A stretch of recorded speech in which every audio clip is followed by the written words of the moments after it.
one two গ' কোনটো সাধু ক'বা সোণৰ কণী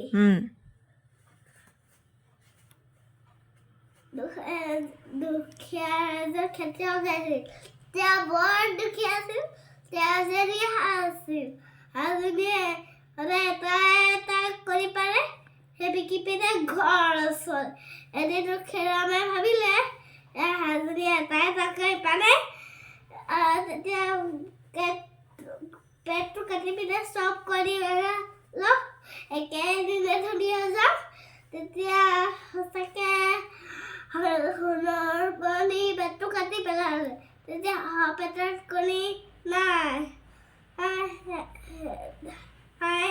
মই কি কৰিলোঁ মই সোণৰ পৰা